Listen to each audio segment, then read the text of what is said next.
Gonna be a rough day for Chuck today. Both of my teams in trouble today. And I wish I could have some hope. Because, I'm a 76er and a Suns fan, but this is gonna be rough. As usual, the Chuckster spot on with a prediction as we welcome you to the halftime report presented by Kia.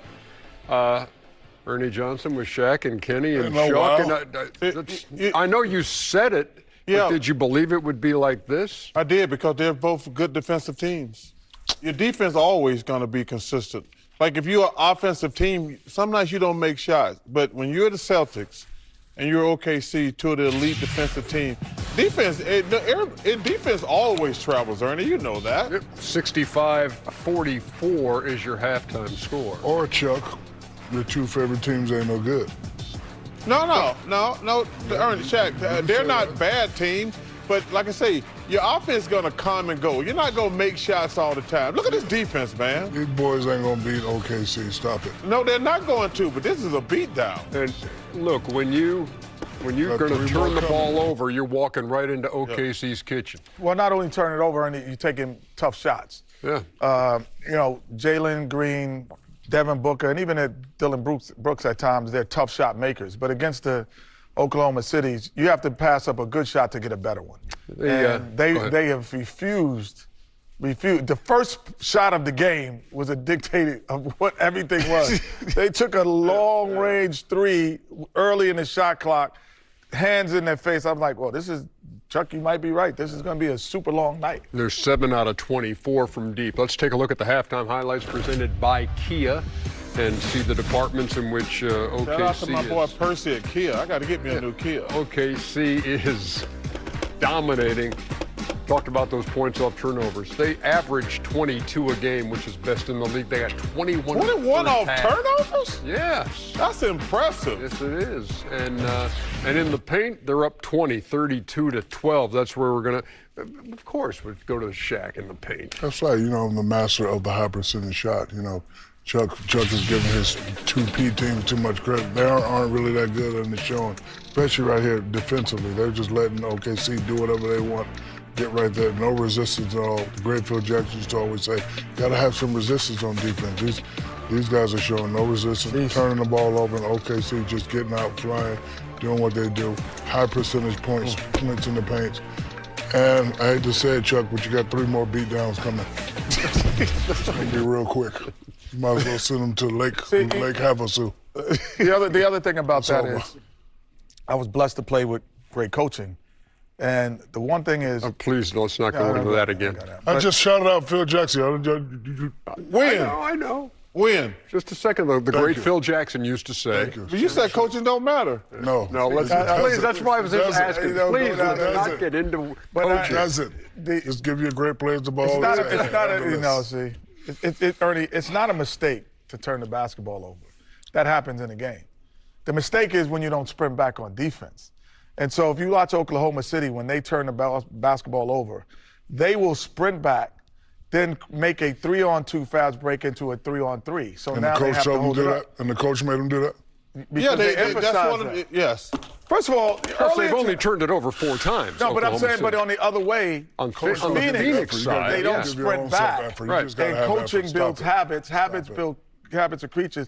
Champions do daily what everybody else does occasionally, brother. Right, it's all right here. It's all right here. Yeah, no, coaching matters. You keep making excuses. Ain't nobody making excuses, but coaching matters. And then he shouted out the triangle offense the other day, earlier today. Who do you think the coach of the year is, Shaq? Oh, this going to be good. Huh? Who's the coach of the year? I'm going to go with Ime Udoka. Oh, my God. I thought you were going to say Wembanyama. I don't know his coach. Ime Udoka's a very good coach. He's not in the coach of the year conversation. Because Mr. Bad either. And again, leading in points off turnovers, and obviously a very stiff test for whoever draws them in this round or the rounds that follow. But Phoenix gets them right now. Another one of Chuck's old teams. Gonna be a rough day for Chuck today. Both of my teams in trouble today. The reason they're all good defensively. Like if you're an offensive-minded team, you're gonna go through peaks and valleys. But when you play the Celtics, you play the Pistons, you play the Thunder, their defense is going to be consistent. Even the Nuggets, who got a really good team, they're not good defensively. But like OKC and Boston are probably the two best defensive teams in the league with the Pistons right there. So that's the disadvantage that you face when you play against them. Like, yeah, they're not making shots, but their defense is not going to suffer. Because a lot of offensive teams, when they're not making shots, their defense suffers. Not with OKC and Boston and the Pistons. Shaq, how would you compare this version of the Thunder with last year's? Pretty much the same, but more. And I'm gonna use one word, and Kenny will understand. They're together. Forget who they got and what they're doing. These guys are together. When you want to win a championship and multiple championships, you have to be together. Even when they come discombobulated sometimes, they quickly get it back together. That record right there, all those ratings, their second best player wasn't there, for a lot of that, and they're still number one. So, their culture is, San Antonio-like, and they play great basketball. It's only one team that scares me for them. That would be the San Antonio Spurs. Other than that, they are together. They are favored to win a championship. I think they can win a championship if they don't meet the Spurs. This question for the two of you. We haven't had a repeat champion since 2017 and 18 with Golden State. You guys have both been on teams that repeated. What makes it so difficult, Kenny? Go ahead, champ. Oh, well, champ, I was just going to say that Thank you, champ. what makes it difficult, it makes it different. Oh, Come on, Ernie. No, what makes it difficult from the start is after you've been on a team and you have the core back, 6, 7, 8 guys back. A lot of times, I used to say fat cat-itis. Yeah. You get a little bit full of yourself and it's not always 1 through 8. Sometimes it's 9, 10, 11, who all of a sudden get commercials, they get appearances that they didn't get before. So I saw guys walk on the bus who really didn't play in the finals with shades on, new gold chains. It was ridiculous. So until we had a jolt when we didn't play well start of the season, and then Clyde Drexler was traded for, and then we had a jolt. There has to be some type of jolt that gets you into that second mind of like, hey, we got to do this again. And that was difficult for us. And not only that, everybody have to love their role and be comfortable with the role. If you look at OKC, like, guys are comfortable with how they play and what they do. So, again, I look for this team to repeat unless they meet my Spurs. Mark Daigneault, by the way, 8-0 in first-round games with Oklahoma City. Meantime, the Suns have lost their last 6 playoff games. They did come out of the play-in, and Jalen Green was playing out of his mind in those 2 games. Yeah, that was a little deceptive. He played well. They were playing I watched that game, and I said the Suns going to kill Golden State because Golden State gave everything against the Clippers, and they had nothing left in the tank when they came to Phoenix. And Jalen Green went off. The problem with my Suns is that OKC is just too deep for them, Ernie. They got about 6 guys that can play against Booker and Green, who are all like 6'5", 6'7", 6'8". I mean, they're a complete team. The only thing concerned me about OKC, the injuries, they haven't really played together at all this entire year. That's what makes Shea, Coach Daigneault, and the rest of the guys so impressive. Like, a guy who's an NBA All-Star, who's the second best player on the team, probably played 35 games, and they show you the greatness of Shea and their bench. I mean, to have the same record basically as last year, been the number 1 seed the entire year, and even Shea missed some games, but to be number 1 all year, that tells me how complete a team they are. But like I said, that goes back to what I was saying earlier. They're so good defensively. Yeah. And, man, it's going to be tough. It's going to be a tough day for my Sixers and my Suns. 33 games for Jalen Williams on the year. That's crazy. 17 points, 5 rebounds, and 5 assists. You do have the Dylan Brooks factor in this series, however, for Phoenix.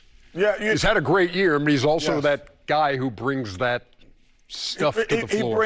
He brings a different element, but what's negated is all of his antics is the fact that he's a hell of an offensive player. He really puts pressure on the defense. So when we were saying Jalen Green and Booker, Dylan Brooks is a tough shot maker as well. So you have 3 tough shot makers.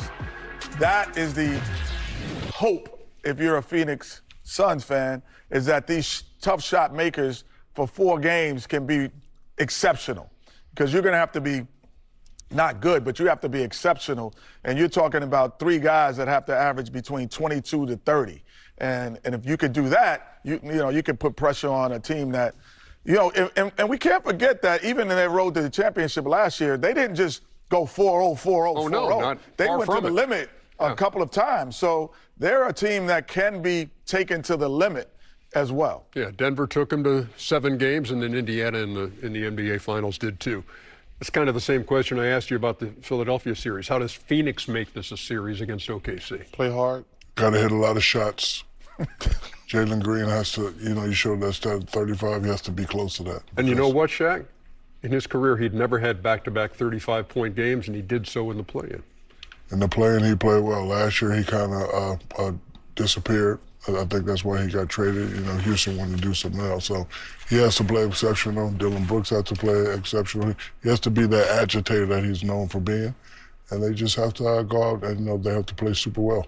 Yeah, play hard. That's how you win championships. Something you know nothing about. But the thing about Dylan Brooks is he can't come out of those antics. Why not? He's got to play well. He got to be him. He got to play well. Like he got to agitate. Because you talked about, we know Booker and Green are going to get me some points. Dylan Brooks, you know, I told you he should have made the All-Star team. He got jobbed in that situation. He can't have antics. He got to score. Like, they need points. I mean, you're not going to hold OKC to 105 points. They need him to score. Listen, I love Dylan Brooks.